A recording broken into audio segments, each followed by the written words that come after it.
jump in and give you a ride to Washington. A central part of Joe Biden's presidency, transitioning Americans to electric vehicles.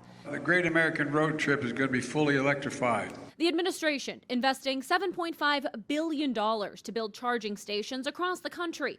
But in 2 years, only 8 have been built. Transportation Secretary Pete Buttigieg pressed for an explanation on CBS. Why isn't that happening more quickly? So the president's goal is to have 500,000 chargers up by the end of this decade. Now, in order to do a charger, it's more than just plunking a small device into the ground. There's utility work, engaging them, and the first handful, again, by 2030, 500,000 chargers. Critics calling this unacceptable. If in the private sector they spend billions of dollars to build electric chargers, and they got only 8 done at this point, there would be an outrage by the investors. They would want a change at the top. One possible setback to constructing charging stations is copper production. Copper is used to generate electricity. It's used to move electricity. It's used to store electricity.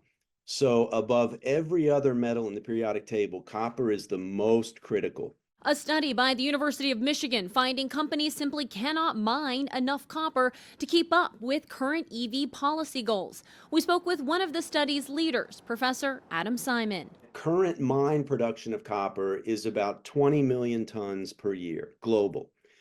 We need to double it to 40 million tons per year. And we cannot do that at existing mines. Like, no way, no how. Simon tells us it's not as simple as ramping up production. More mines have to be built, and that will take decades. The Michigan study found transitioning to hybrid vehicles is much more realistic than full electric. I'm Kayla Gaskins reporting.